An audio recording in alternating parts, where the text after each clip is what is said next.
I like to hear it. SportsTownChicago.com. Lombard, part of the Be On Air network and available on the TuneIn app. Hell yeah. Broadcast home for your Windy City Bulls and the Chicago Dogs.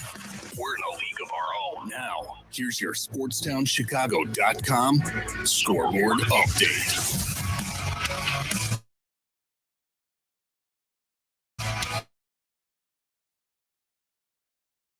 At 5:20, I'm your host, Mike Napolitano, with your SportsTownChicago.com update, powered by the Illinois Media School, here on Tuesday, October 22nd, just like the NHL and the NFL.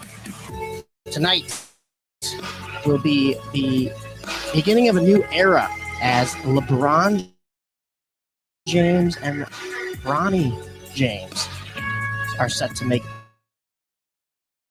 their Bronny and father and son, a duo combo tonight for this Lakers team. The Bulls don't start until tomorrow as they have a 7 p.m. matchup with the New Orleans Pelicans. Lonzo Ball will be back on the court for this matchup after missing 2.5 years of playing time. He came back for his Bulls preseason and is the first player ever in any sport to return from having a cartilage transplant. The guard received 3 surgeries to repair severe damage and cartilage loss to his left knee. You can watch that first Bulls game tomorrow at 7 p.m. on Chicago Sports. This has been your SportsTownChicago.com update, brought to you by the Illinois Media School. If you're interested in a career in media, go to beonair.com.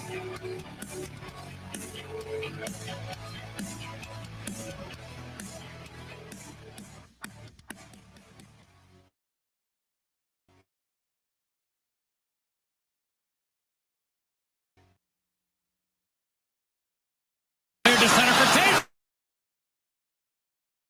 He got a breakaway. Taves to win the game. Hawks win. Call your daughter, call your friends, call your neighbors. Mark Burley has a perfect game going to the ninth. We're trying to get open. Fires away. Fire! It's over. The Bulls win at the buzzer. Wayne Wise makes the catch. What a play by Wise. Mercy. He goes. 1 to go. Keeps it clean. 2-on-1. Hudson back to point up for shot.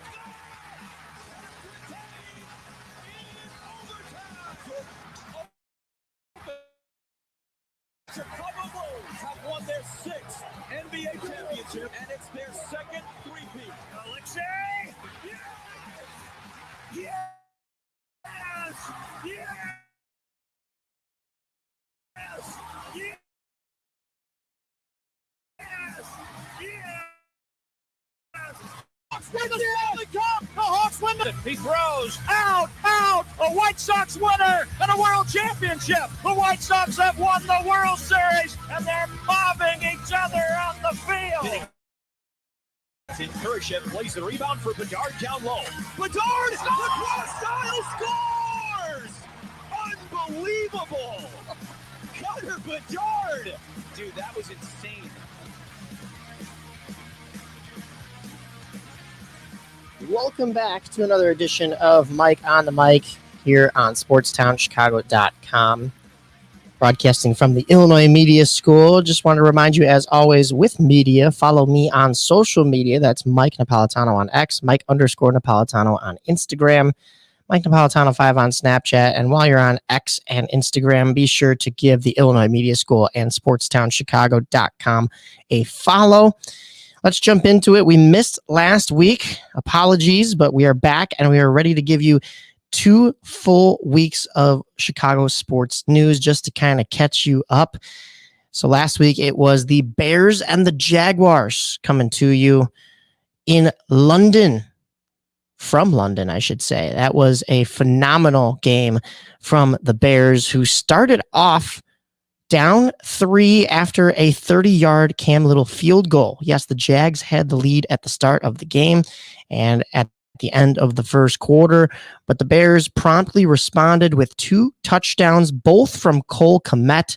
That was a 31-yard pass from Caleb Williams and a 2-yard pass from Caleb Williams. So the Bears take a 14-3 lead at halftime. And then in the third quarter, they would pile on to that lead. A Keenan Allen 9-yard pass from Caleb Williams, and the Bears are up 21-3. The Jaguars would respond with a Gabe Davis touchdown. That was a pass from Trevor Lawrence, 21 yards, to put them within 11. Still quite the lead for the Bears. And Keenan Allen, he said, if Cole Kmet can have 2, then so can I. A 3-yard pass from Caleb Williams, and Allen is in for another touchdown. Bears take a 28-10 lead. DeAndre Swift had a 1-yard run to make it 35-10, and the game was pretty much wrapped up at that point. Gabe Davis finds the end zone again with a 5-yard pass from Trevor Lawrence, but it's not enough, and their 2-point conversion on that touchdown also failed. So a 35-16 final for the Bears, who improved to 4-2. The Jaguars 1-5. This was technically a home game for the Bears, who have now won their last 3 games. The Jaguars had to stay in London for their Week 7 game, and people were making the joke that the NFL should make it that you have to play your way back to the United States. I kind of like that idea.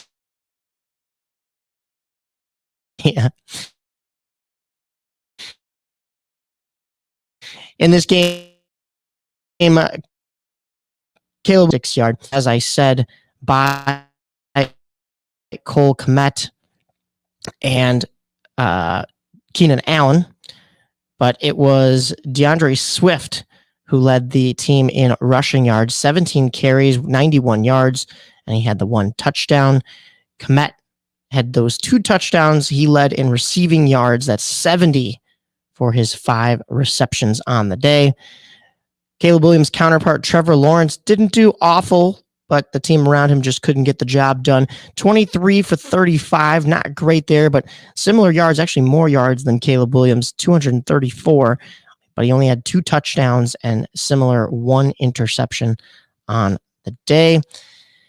And then the Bears had an off week last week. It was a bye week, so felt a little empty on Sunday. No football here in Chicago.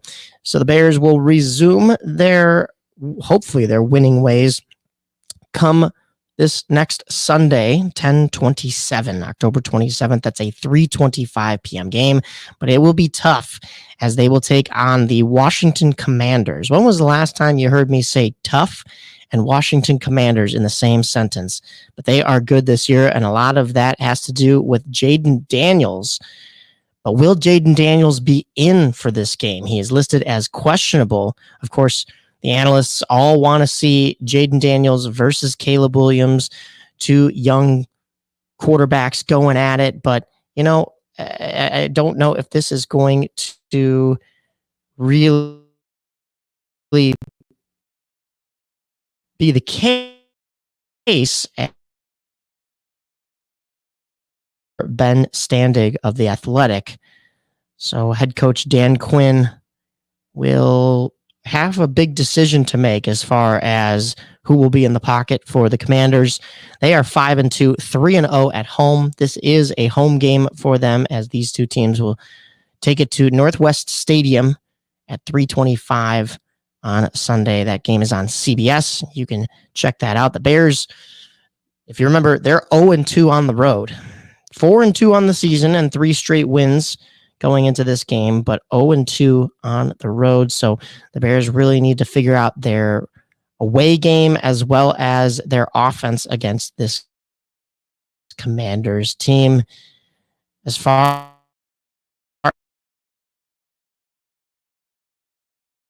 as the Bears, doesn't look as bad of Commanders have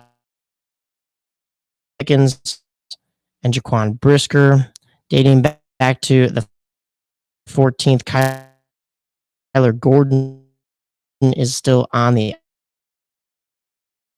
IR. October 13th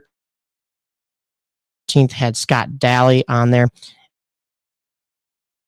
on Sunday against the Commanders. All right, in other football news, we also had the wrap-up of some. They didn't really get a chance to make the playoffs. That would be the Chicago Fire that I'm talking about. Just this past weekend. That was on Saturday, October 19th.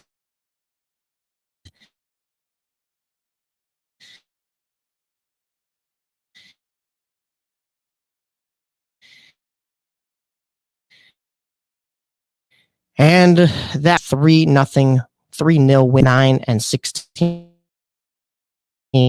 with 36 points. Chicago finishes the season 7-9 from Alex Mule and just an extra in the 90th plus 1 minute. Nashville didn't need it, but more goals going into playoffs, I guess, for them, the better. That was the last game of the season and a home game for the Fire, so not going out in great terms on Soldier Field, but, finishing pretty much dead last in the table. What can you expect? They were 15th in the Eastern Conference out of 15 teams. There are 14 teams in the Western Conference, and the lowest team there was the San Jose Earthquakes with 21 points on the season. That was the only team in the entire league that had fewer than the Chicago Fire. A minus 22 goal differential for this Fire team in their 34 games played. So not a great season for Chicago, and they will look to make some changes going forward. There was some news towards the end of the season about the Fire signing Greg Berhalter. He was the U.S. men's national team head coach, and now he will be the Chicago Fire head coach. Not sure I like this move. He didn't have the greatest success with the U.S. men's national team. However, maybe at an MLS level, he can still be a talented coach, and maybe he just needed a change of scenery. He came out and said that he accepted the U.S. men's national team firing, but it still hurts. Of course, you got to accept it. It's done. It's signed, sealed, delivered, but he said he's now hungry and motivated again to take on his new roles as Chicago Fire head coach. He's 51 years old. He was introduced into the twin roles here on that last Thursday by Fire owner Joe Mansueto. And he looks to awaken, quote, a sleeping giant. We'll see about that. He also went on to say, quote, it's a really difficult moment when you get fired as a coach, and I don't want to liken this to life and death at all, because it's not. You're still alive, but it's like mourning a death, and you wake up the next day and you feel really bad. Your confidence takes a hit, and it's a really difficult moment. For me, it was really about being with my family in those moments and giving myself the time and freedom and the space to feel sad and feel bad. We didn't perform well in Copa America, and when you don't perform well at a high level, there's consequences, and I take full responsibility for that, but it still hurts. And then from there, you become motivated, all right? Now I want the next opportunity. You get hungry again. And during that period when I got hungry, here's a number of opportunities that I was looking at, and I kept coming back to Chicago and the potential and the alignment. It's not every day that you get to work for a man like Joe Mansueto, who understands what a top level is and how to build something that is really good and sustainable. So that should be the biggest headline going into next season for this Chicago Fire team, unless they get a chance to sign some key players during the offseason. We will keep you up to date with the MLS playoffs as they progress. But let's get you a chance to see the Chicago Red Stars results over the last couple weeks that we missed. That was a Saturday, October 12th game against New York, Gotham FC.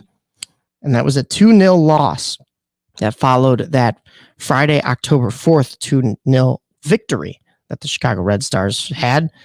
And then to keep things in the same pattern, though, another game on Sunday, October 20th, had a 2-0 scoreline. This one, again, though, was not in favor of the Red Stars as they fall to the Washington Spirit 2-0.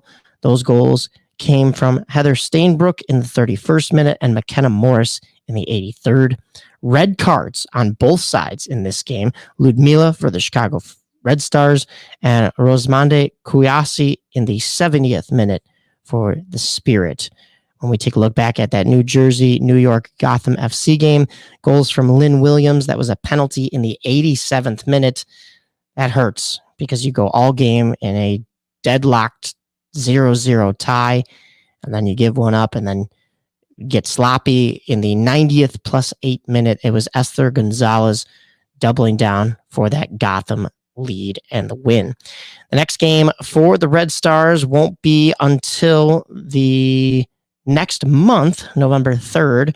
That is against the Kansas City Current on Sunday, November 3rd at 2 p.m. You can watch that game on ESPN or ESPN Plus. And this will be the final NWSL matchup for the Red Stars. But they are looking at playoffs as they are 6th in the table. They have a -5 goal differential, but they do have 32 points. They are 10, 2, and 13 in their 25 games played and are looking to solidify a postseason here for Chicago. Well, speaking of postseason, we don't have that in Chicago baseball, but we do have it in the MLB in general. I have all of your MLB Fall Classic information coming to you right here on Mike on the Mic. Uh-oh, guess what day it is? Guess what day it is? Huh? Mike. What day is it, Mike? No, dude, it's Tuesday. It's time for Mike on the Mic. Woo-hoo! Right here on Sportstown Chicago and Twitch. Oh,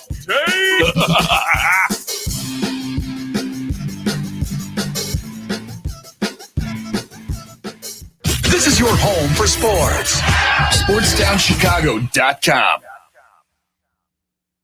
Joe's Hot Dogs has been around since 1953, but I promise it's not old news. You don't have to like hot dogs to like Joe's on Plainfield Road in Joliet. Italian beef, hot dogs, shakes, and sides. My family's had a relationship with Joe's Hot Dogs for 3 generations. Golden fries with a tad bit of salt and the perfect amount of crunch come in a bag as big as your hand. And that's just small. For more on the menu, visit joeshotdogsjoliet.com, bringing that classic Chicago flavor to the suburbs. That's Joe's Hot Dogs across from CVS on Plainfield Road in Joliet.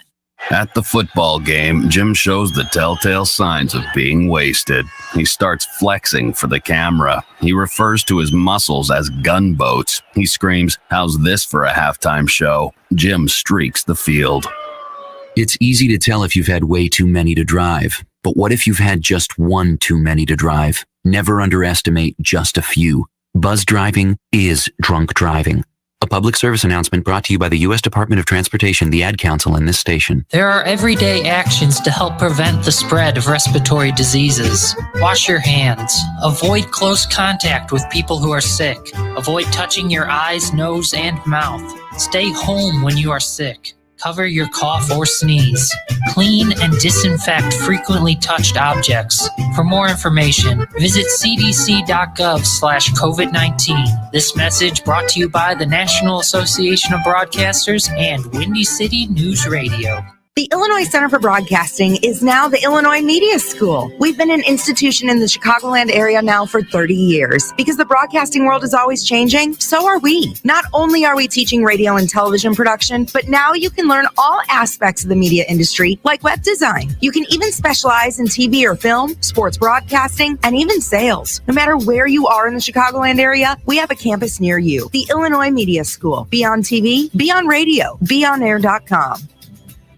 Maybe that was money. Tell me that wasn't money. Yo, check us out. We are the go-to guys. I'm your boy Space. I'm your boy MC. Check us out every Thursday from 4 to 5 p.m. We spitting all facts, all sports, all day. Yes, sir. Who else you gonna go to in the clutch? Lillard, long range three, and it's good! Keeping you up to date with all the latest sports news. We are the go-to guys. Where else you gonna get all your sports news from? You know, SportsTownChicago.com. St. Patrick's Day, the only day of the year that it's okay to not boo the Boston Celtics. I will show you mercy. SportsTownChicago.com. What's up, sports fans? I'm Mike Napolitano, and you're listening to Mike on the Mic right here on SportsTownChicago.com and the TuneIn Radio app. Now back to the show. All right. Well, we do have a little bit of Chicago baseball news to start you off here because it could finally be happening, everyone. The day we've all been waiting for. Jerry Reinsdorf has announced that he is open to selling the Chicago White Sox. Previous to this announcement, it was only upon Jerry Reinsdorf's death that his heirs were instructed to sell the White Sox and keep the Bulls. Now, Michael Reinsdorf is already the COO of the Chicago Bulls and has a lot of say in the decision-making in that organization already, but there was no talk of whether or not the White Sox were going to stay in the Reinsdorf possession while Jerry was still breathing. So this is interesting. The rumors are that it is Dave Stewart, former Oakland A, that is looking to purchase the team. I'm not 100% sure if this, is a true source. This is all speculation at this point. But it has been mentioned by a number of news sources. So there are some kind of talks going on. We will get to see probably in the next couple of weeks, maybe next couple of months, on if any deal gets done, if a whole lot of this, if any of this has any truth to it. And then where do the White Sox go from there? Everybody has talked about, well, if Jerry Reinsdorf was to sell, would new ownership keep this team in Chicago? Especially with the fact that Jerry was gung-ho about all of the new, basically an entertainment district and the stadium in that plot of land called the 78. So would that still happen? I doubt it at that point, unless Jerry was to sell that as well. But this is interesting. Something I didn't think we'd be covering so soon. But we'll have to see how that unravels throughout the next couple of weeks. But within the next couple of weeks, we will have a new World Series champion, as we are already at the World Series. But as I mentioned, we missed a week here, so we have to recap, even going all the way back to the American League and National League Division Series. We left off when all four of those series were tied at 1 game apiece. Well, it was a best of 5, and Cleveland won in 5 over the Tigers. That was a 7-3 final score in that 5th game. The Tigers, they put up a great run. I mean, just being able to get into the playoffs when they had a 0.2% chance on August 1st to make the playoffs. I mean, it's just remarkable that they were even in the dance to begin with, and then got past, a wild card, the Astros, who had gone to 7 straight American League Championship Series. So, it was a passing of the torch in a way, but the Tigers didn't get to continue moving on with that torch, as the Guardians would go to the ALCS. From the other side of that AL bracket, it was the Yankees winning in 4 games over the Royals. The Royals, they had that phenomenal series in which they swept the Orioles. I don't think a whole lot of people saw that coming. A lot of it was on the back of Bobby Witt Jr., but it's not enough to carry them over the first seed Yankees, who I don't think it was to anybody's surprise that they were going to win this series. They did it handily in 4 games, and they move on to take on the Guardians. Now in the National League, We left off with Pete Alonso being quite the hero and the Mets themselves being a late inning team with numerous comebacks in the wild card and division series of this playoffs against the Brewers and the Phillies. Now, the Phillies, of course, are looking to get back to the World Series. They fell short to the Astros that one year, and they really want that ring in Philly. I mean, you look at all the memes about people talking about back in 2020, all of the Philadelphia teams are doing great. The 76ers, the Phillies, the Eagles, I guess even the Philadelphia Flyers. And somebody comes back from the future, and that person in 2020 says, "Oh, this is great. How many rings does Philadelphia have at this point?" And the guy from the future just sighs because, wow, do Philadelphia teams collapse. Unfortunately, the Phillies did so in this NLDS, against the Mets. The Mets, of course, they were tied with the Phillies, 1 game apiece, and they eventually took that series in 4 games, winning that last game 4-1.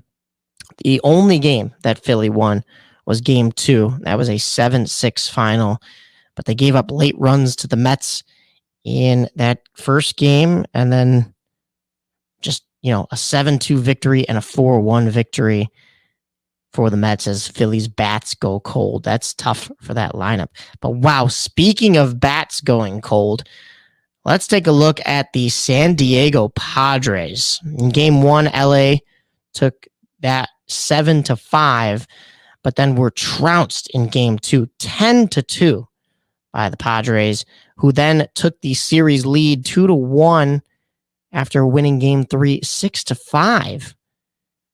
That was an exciting game, and that put the Dodgers on the brink of elimination. This mighty juggernaut Dodgers team on the brink of elimination. But what do? They tie a postseason record for 33 straight scoreless innings for their pitching staff.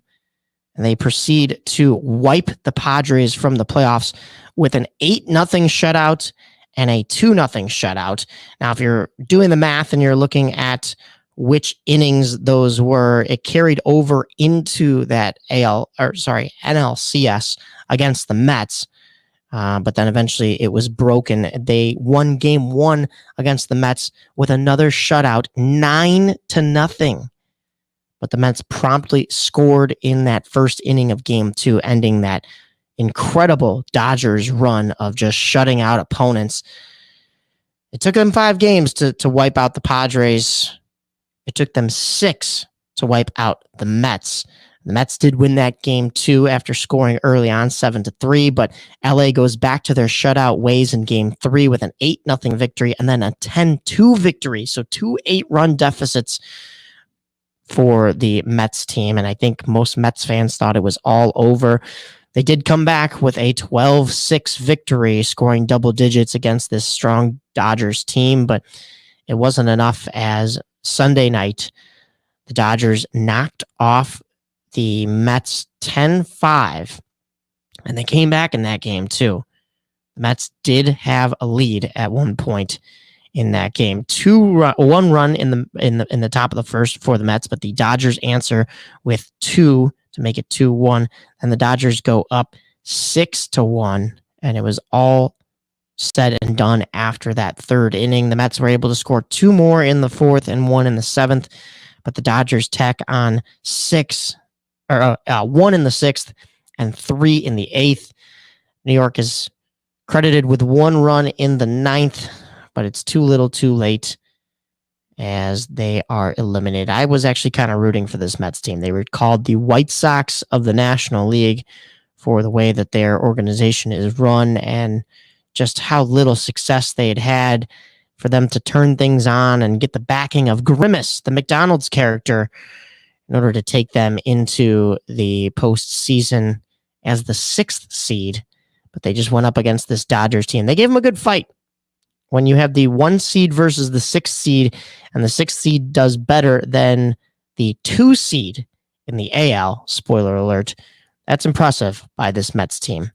Then that AL, like I said, it was the 1 seed Yankees versus the 2 seed Guardians. The Yankees basically just wiped the floor with the Guardians in this one, winning games 1 and games 2, 5-2 and 6-3 respectively. The Guardians came back in game 3 and won 7-5. But then the Yankees, they go to work in game 4 and game 5 back at home as they won 8-6 and then closed the series out 5-2. That was actually Saturday night that they closed that series out. So we knew we were going to be getting the Yankees in the World Series for the first time since 2009. But we didn't know is it going to be the Subway Series with the New York Mets, if the Mets take that to a game 7, or would it be Dodgers and Yankees, which was my prediction at the start of the season. I mean, I think it was everybody's. It was the slam dunk pick because these are two large market teams that made huge acquisitions during the offseason. They were both the 1 seeds going into this playoffs. I mean, I think the writing was on the wall. This is the first World Series between the Los Angeles Dodgers and the New York Yankees since 1981. In your head, you're probably going, oh, shouldn't have that been more recently? I feel like these two teams always meet in the playoffs. Well, that's just because they've met 11 times throughout their history, which is the most by any in the playoffs, any two teams meeting in the playoffs. In fact, when we went into those stats, of course, it's the Yankees that have the slight edge. Most of the time they were meeting back when they were both in New York. However, there have been a couple of LA versus New York World Series, and we will get history once again. I'm actually excited for this matchup. I don't know about you. I think a lot of people are rolling their eyes. Oh, it's going to be one of them again. The Dodgers just won the World Series back in 2020, but put an asterisk next to it because it was during the bubble. I don't dislike the Dodgers. Of course, how can you? They have a star-studded lineup, and that includes the only member of the 50-50 club, Shohei Ohtani, and he's doing this all in what is supposed to be a rehab year. Now, I've said it before, I don't think Shohei Ohtani does this in a season where he isn't rehabbing because he has to be on the mound every 5 days, which means he's not necessarily batting because of the new universal DH rule. And but it's not to take anything away from him getting into that or creating the 50-50 club. I mean, that's phenomenal. On the Yankees side of things, I don't dislike them either. I think most of MLB fan bases dislike them for all the success they've had over the years, but they haven't had a World Series recently. In fact, the 2010s was the only decade in a long while, I think actually in the creation of baseball, that the Yankees had not gone to a World Series, let alone won one. So this will be an interesting matchup. The Yankees finished the season 94-68, the Dodgers 98-64. The Dodgers are 52-29 at home. The Yankees are 50-31 on the road. Game 1 will be Friday night on Fox at 7:08 p.m. at Dodger Stadium.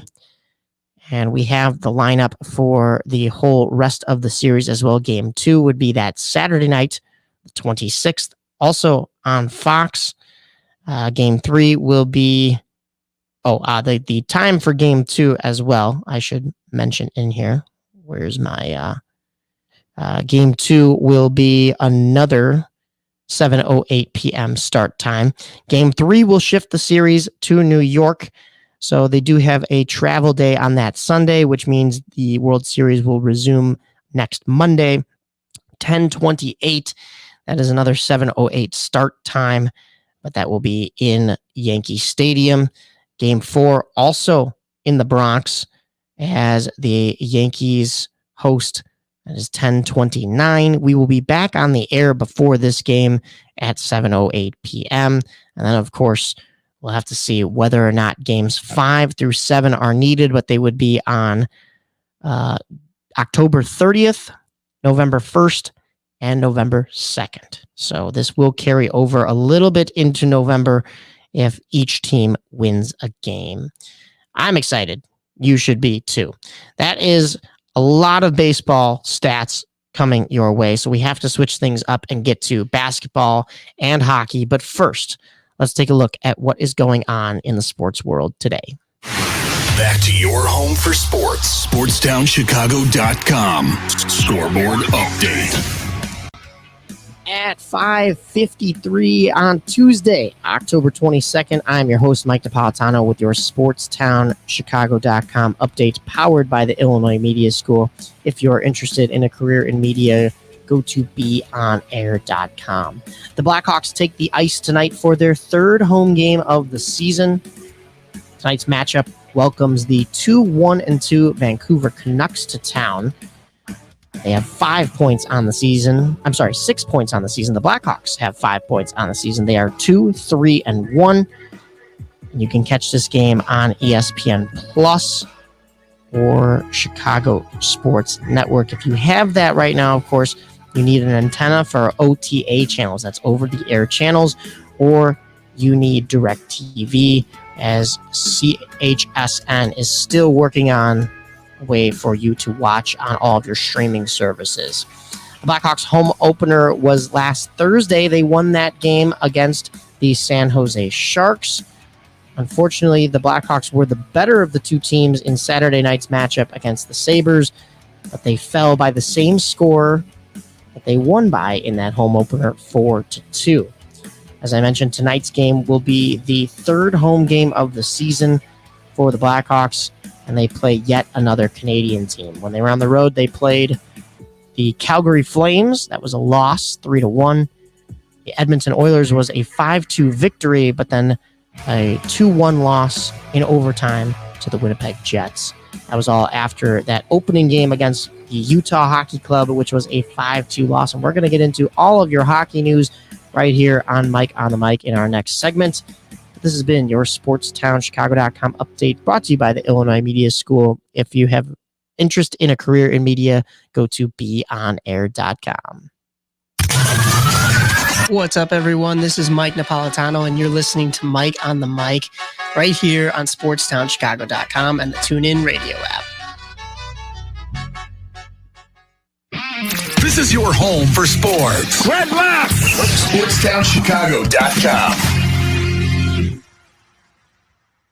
Take that exit and get to the Southern Cafe, home of the Nasty Biscuit on Roselle Road in Roselle. Get over there and try the chicken fried chicken biscuit made with the Southern Cafe's house-made drop biscuit with buttermilk chicken fried chicken smothered in country gravy, topped with shredded cheddar and crumbled hickory smoked bacon. I always say that when you go to the Southern Cafe, you come out with 2 meals with the heaping amounts of food they serve you in every meal. I love to go to a place with outdoor seating. The Southern Cafe has a great outdoor seating area to help social distance, and I get to enjoy my breakfast outdoors. Open 6:30 a.m. to 3 p.m. to give you plenty of time to grab an amazing breakfast or lunch. Now get your butt over to the Southern Cafe on Roselle Road.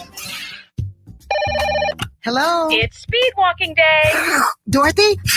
You're breaking up. Did I mention we'd be slowing down when we pass the court where those fine brothers play ball? I heard that. Reduce your risk of cancer, diabetes, heart disease, and stroke. Get active, eat right, and maybe even run into Mr. Right. Isn't sisterhood beautiful? For more information, go to everydaychoices.org. Brought to you by the American Cancer Society, the American Diabetes Association, the American Heart Association, the Ad Council, and this station. Alert! Alert! Be gone, maxed out credit cards, overdue loans, suffocating interest rates, and relentless collection agencies. If your credit rating is making you and others around you cringe, there's only one thing to do, and that's to turn to the professionals at Creative Credit Solutions. Even if your credit is less than perfect, we'll help you get back on track. You can do it, and we can help. Call today or visit creativecreditsolutions.net for your free credit check report. Blow the whistle on SportsTownChicago.com. Mondays and Fridays from 2 to 3 p.m. as we talk NFL. The game plan was really sound. It's a quarterback league. It has been. It still is. Franchise-defining quarterbacks. College football. Will Jim Harbaugh make it through the season as Michigan's head coach? Some more Big Ten talk. And here's some things you wouldn't expect. I would have never expected that. Get all of that and more on Blow the Whistle on SportsTownChicago.com. Testing. Is this thing on? Hello? Can you hear me? Guys? Somebody help. Hello? Now back to Mike on the Mic on SportsTownChicago.com and Twitch.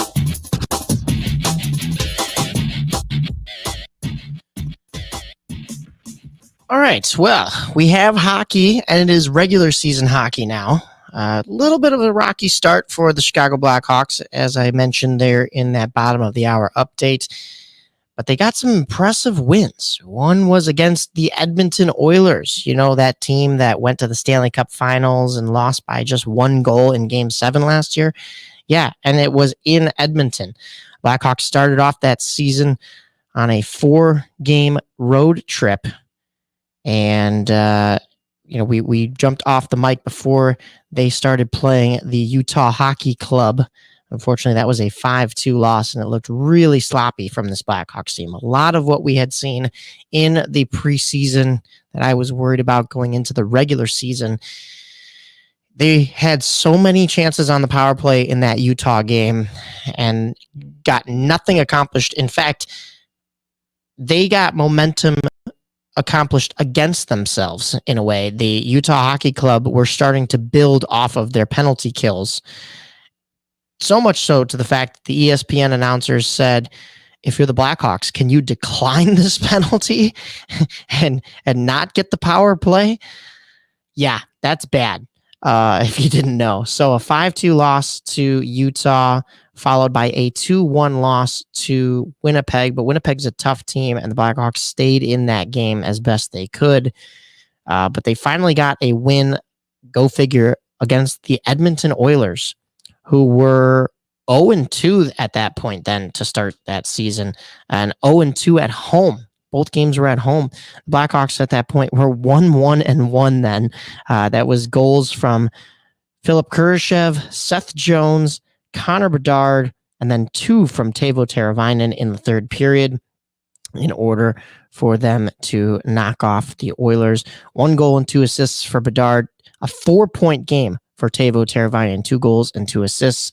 And the Blackhawks had 1 more game before returning home to start the season on, have their home opener and really start the season once they've been on home ice. That was a game against Calgary. That was back-to-back against Edmonton and Calgary. Unfortunately, the Blackhawks didn't have any more in the tank. They lost that game 3-1. A lone goal in that game was from Nick Foligno. Bedard has still been doing his thing throughout these games. In fact, on that home opener night, which I was in attendance for, Connor Bedard was the first star of the game with 2 assists. Teuvo Teravainen joined him on that stat sheet with 2 assists himself. He was the number 2 star of the game, and the captain, Nick Foligno, was the 3rd star with the lone goal, which eventually ended up being the game winner on the power play, which was assisted by Connor Bedard and Teuvo Teravainen. It was a beautiful Connor Bedard no-look pass between the dots all the way across to Teuvo Teravainen, and Teuvo looked like he was going to shoot, had one of those fake slap shots, and just sent it in front for Nick Foligno to tip it in on the power play. Hawks were up 3-0 at that point. The Sharks did answer back before the end of the second, but the Blackhawks added on with a Jason Dickinson goal, and then Fabian Zetterlund scored for the Sharks just to try to claw their way back. But the Blackhawks take their first game at home. They improve to 2-2-1, 1-0-0 at home after that first game. But as I mentioned in the bottom of the hour update, Saturday did not go their way. They were the better team. They played better than the Sabres. They just didn't get the results, unfortunately, as Buffalo comes to town. They scored 2 goals halfway through the first period to have a 2-0 lead going into the second. The Blackhawks fought back with 2 Craig Smith goals, both assisted by Lucas Reichel. So he gets on the board finally and kind of gets going. That's his first and second assists of the season for Craig Smith's first and second goals of the season. And this game's tied at 2. It's anybody's game, but a very late goal with only about 1:30 to go in the second period. And the Buffalo Sabres take another lead, and they had an empty netter with just 26 seconds to go in the third period. So this looks like it was the Sabres running away with this game 4-2, but really the Blackhawks fought back to make it 2-2. They just give up that late goal to make it 3-2 at the end of the second, and then just the offense went dry right after that. When we talk about points on this team, though, stats and, who is leading, Connor Bedard, 6 assists. 6. That's not to mention the fact that he has goals on the year as well. So he is performing at more than a point per game at this point. 1 goal, 6 assists. That's 7 points in his 6 games played. That's awesome for a sophomore season for that start. I predicted he'd be a point per game player last year. He didn't quite get there, injury and all, of course. So far, looks pretty good. Tonight's matchup will be against the Vancouver Canucks at 7:15 at home in the United Center. You can watch this game on ESPN Plus or Chicago Sports Network if you are able to have it over the air or on DirecTV. But going forward for the rest of the week, the Blackhawks do stay at home for one more game. That is against Nashville on Friday night. That is a 7:30 start time. You can stream on ESPN Plus, Hulu, or Chicago Sports Network. Then the Blackhawks go back on the road for 2 games. That is Saturday at 7 p.m. against the Dallas Stars in American Airlines Center. And then Monday, October 8th at Ball Arena in Colorado to take on the Avalanche at 8 p.m. Both of those games are streamable on ESPN Plus, although blackouts do apply. So make sure that your provider has Chicago Sports Network or you have one of those antennas for OTA channels. That will wrap up the week until we are back here next Tuesday. I did want to bring one more stat to you. It has to do with Cousins. When I was at the home opener against San Jose, I was sitting in the 100 level with my cousin Olivia. I made it on TV with one of my best friend's cousins, Dylan.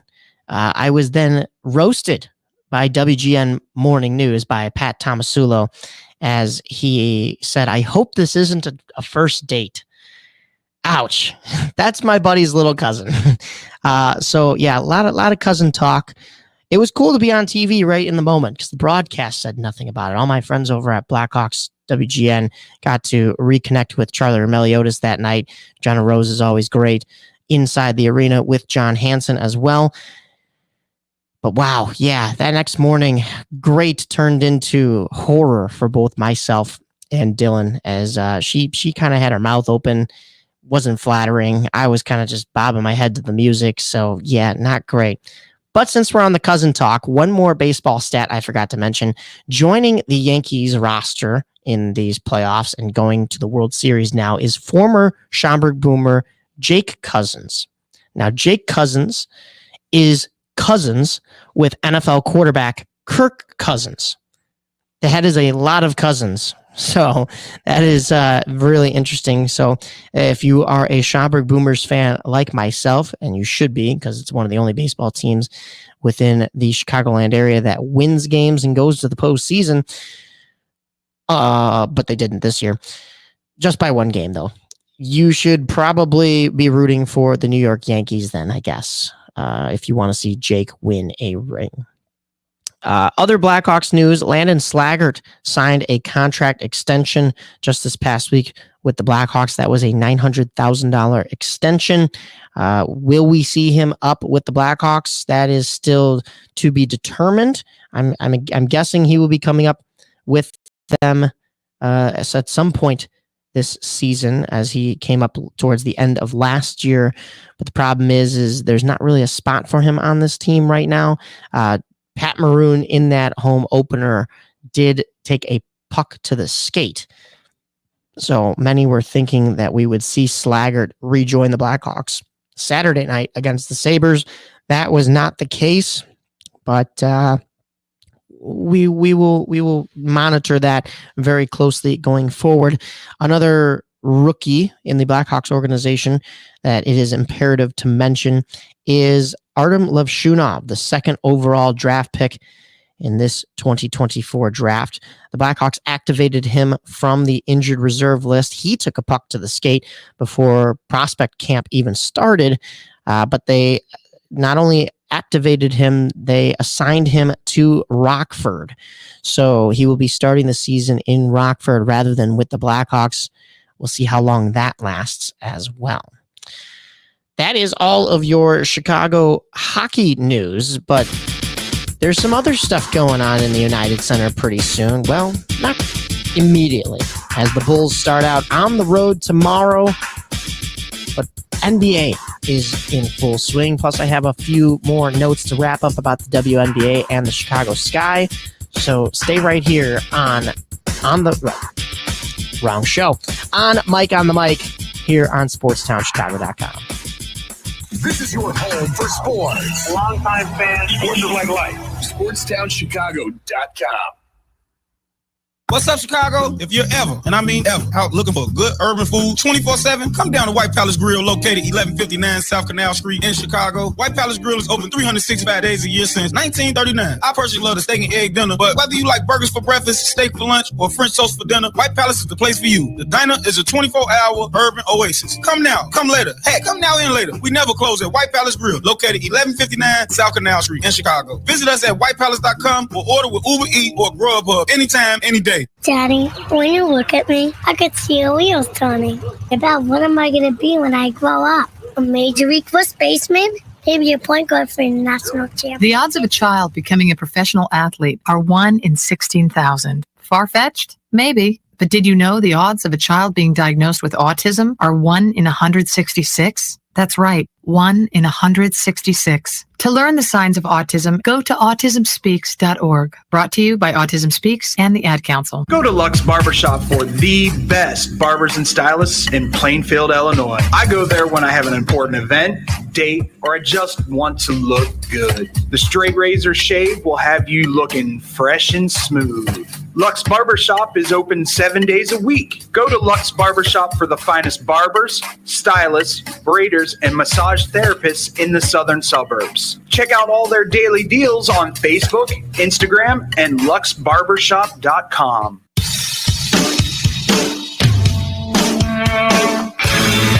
Hi, this is Joe Perry and Steven Tyler of Aerosmith for Red. You know, it's okay to rock and roll and party down. Just don't get in that 2,000-pound bullet when you're done and cocked. And please don't drink and drive. I'm the one that jaded you. A reminder that friends don't let friends drive drunk. A public service message brought to you by the Ad Council, U.S. Department of Transportation, National Association of Broadcasters, and RAD. The Chicago Dogs are back on SportsTownChicago.com. Tune in to the season opener against the Sioux City Explorers, Friday, May 28th at Impact Field in Rosemont. First pitch at 7:05 p.m. Hear all the action right here on SportsTownChicago.com.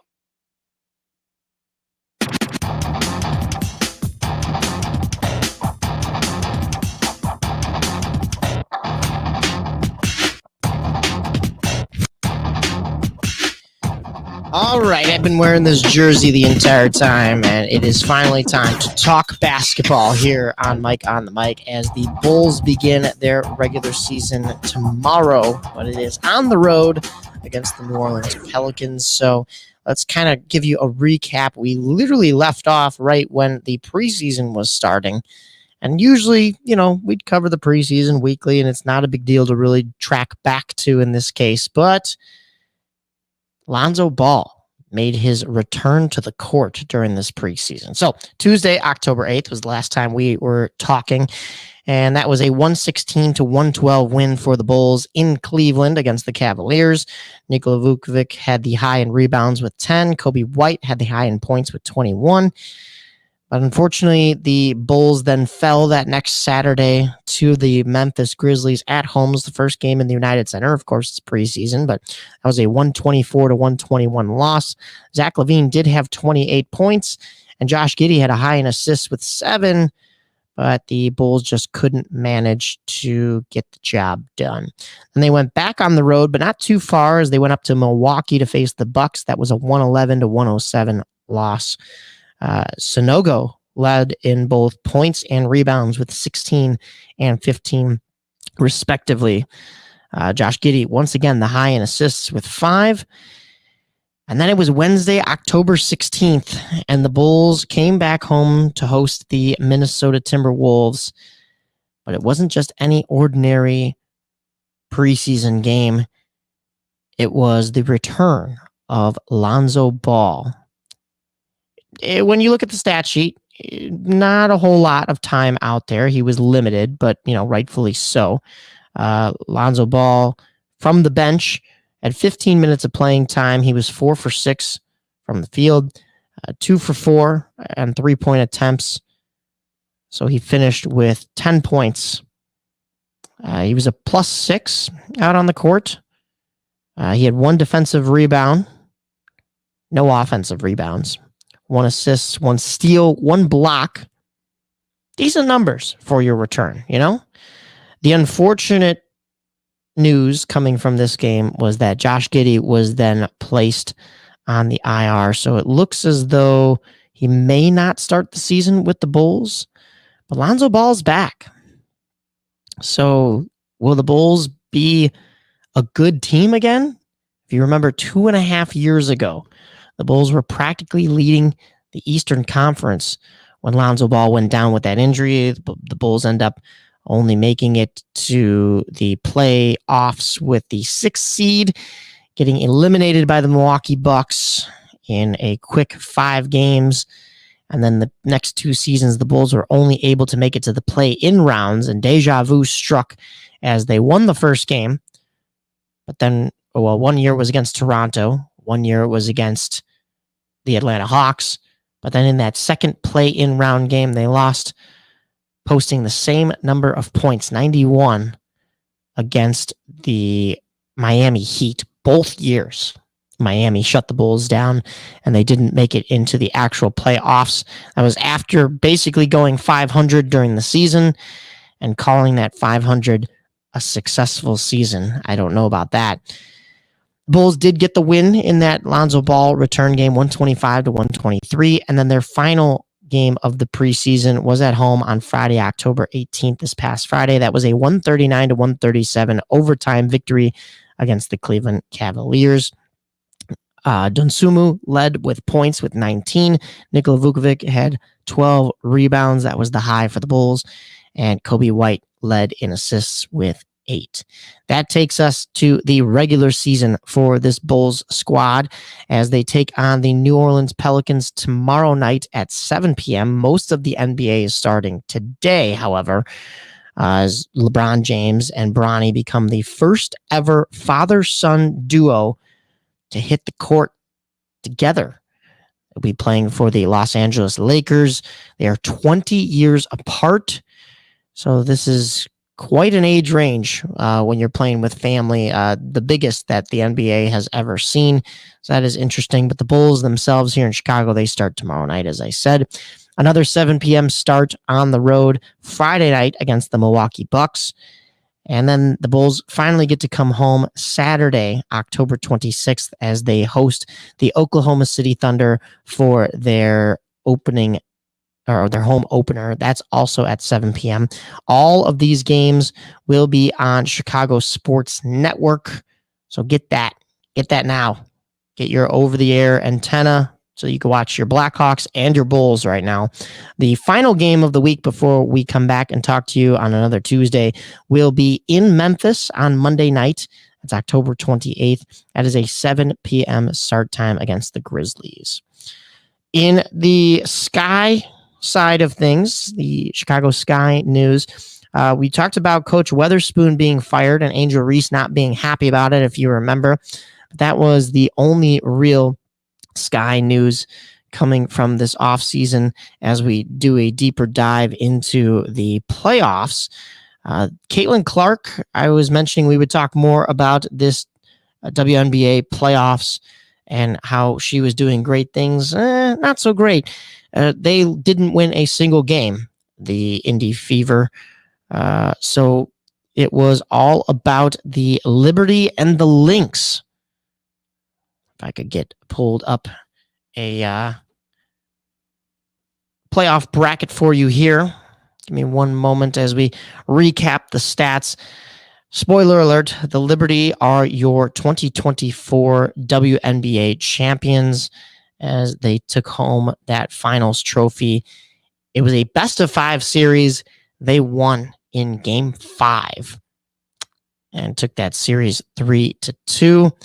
But, it was a really well-fought series from Minnesota as well. This was a 67-62 victory on Sunday for the Liberty to complete that epic playoff run. They took out the Las Vegas Aces in 4 games. The Minnesota Lynx had to go to a Game 5 against the Connecticut Sun, because that was also best of 5 in the semifinals. But they came out on top. So it was the 1 seed versus the 2 seed. I don't think anybody was mistaking that. The Connecticut Sun had knocked off the Indiana Fever in just 2 games in that first round, which is a best of 3. All of those series were sweeps. The New York Liberty swept the Atlanta Dream, the 8th seed, in 2 games. Las Vegas Aces, the 4th seed, took on the 5th seed Seattle Storm. That was a 2-0 Las Vegas win. And then the Minnesota Lynx dismantled the Phoenix Mercury in the 2 versus 7 match in just 2 games. And as I said, they moved into that second round, the semifinals. New York wins in 4. Minnesota wins in 5. And then Minnesota takes the New York Liberty to 5 games. That first game that Minnesota won, they were actually down in that first game, and they came back and somehow won it in overtime. But it wasn't enough. They won 95-93 to take a 1-0 series lead. New York won 80-66 in Game 2 and reasserted their dominance. Then they went to Minnesota for the next 2 games of the series. But New York didn't care. That was another 80-point game for them. They won that one 80-77 that time to take a 2-1 lead in the series. Of course, Minnesota wanted to win a game at home, and they did so Friday with an 82-80 victory to tie the series back up and go to a decisive Game 5. But New York, they had the home court advantage. They locked it down in Brooklyn at the Barclays Center, a 67-62 victory, and the New York Liberty are your 2022 WNBA champions. All right. Well, that pretty much does it as far as sports here in Chicago and around all of your favorite leagues. Be sure to catch the Voodoo podcast. The October episode is out now. That features horror props, aka Infested Oaks. That's the folks that had the floating Max prop from Stranger Things. They were a pleasure to get to talk to and go buy some of their merchandise as well. They have some really cool neodymium magnets that stick horns to your hat. Yes, or really anything. Just don't put them near your computer. You can catch that. My mom is also on the other half of that episode talking about the origins of Voodoo on Vassar, which is what the Voodoo podcast is named after. So check that out. You can find it on Apple Podcasts, Spotify, or wherever you get your podcasts. You need to wake up early on Saturday mornings and listen to On the Rise on AM 1410 WRMN. That is my show with the Derek. We cover semi-pro, pro-amateur sports from 8 to 10. That's Boomers, Cougars, AU softball, Ice Hogs, Wolves, Steel, Windy City Bulls, and a bit of fantasy football with Nick Johnston. So that is a good one to tune into. It all leads into the truth about Chicago sports from the 10 o'clock to noon hours right there on WRMN. So that will be talking about pro sports. You can find me on Stream Sports Midwest. That's Nihil Hockey that I broadcast with Aaron Schellen, the voice of the Chicago Dogs, Eric Willowhite, and Ethan Wiles. That's on YouTube. So check out some of those recent broadcasts. The Divided podcast. I know they're dropping another episode recently. That's Tilo, G-Lead, and the Derek. That's on Spotify. They'll be talking all of their controversial takes, especially on football these days. The Parlay is Tilo's other podcast. You can find that on YouTube and Spotify with Kendall Gill, former Chicago Bull and current Bulls pregame, postgame analyst. You can follow myself on social media. That's Mike Napolitano on X. Mike_Napolitano on Instagram, and Mike Napolitano5 on Snapchat. That's MikeNapoletano. That's all of your sports news for the week. Be sure to make it back here next Tuesday at 5 for another episode.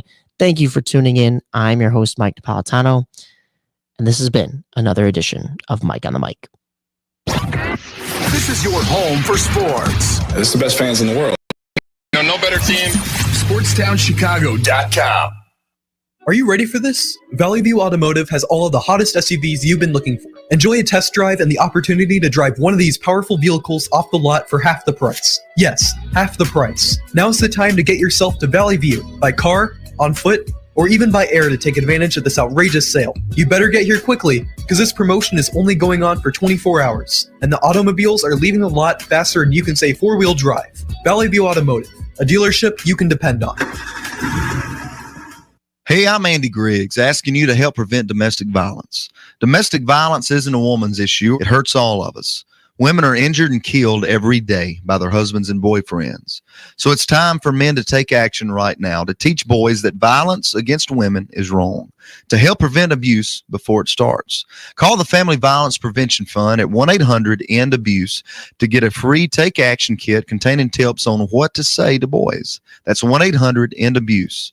Teach early. Indeed is the #1 job search user with over 250 million monthly users. Indeed's priority is to help everyone in the job searching process to find a job by uploading 10 new job opportunities every 10 seconds worldwide. With Indeed, you have free access to job searches, resume uploads, and company researches. There are over 10,000 employees at Indeed that pursue to help people find the job they are looking for. They connect with millions of people to new opportunities. Go to Indeed.com and sign up for free and create a resume and let Indeed do the rest to help you on your job search. Hey, I'm Jesus Mauricio. Be sure to tune in every Friday to listen to Zeus Off the Bat, a baseball talk show from 1 to 2 p.m., where I'll be discussing and updating you on all things about baseball. News, predictions, reactions, and more about the Cubs, Sox, and everything across the league. Happens every Friday at 1 p.m. right here on SportsTownChicago.com. Don't forget to follow and share our Twitter and Instagram with your friends at Zeus Off the Bat. Zeus Off the Bat.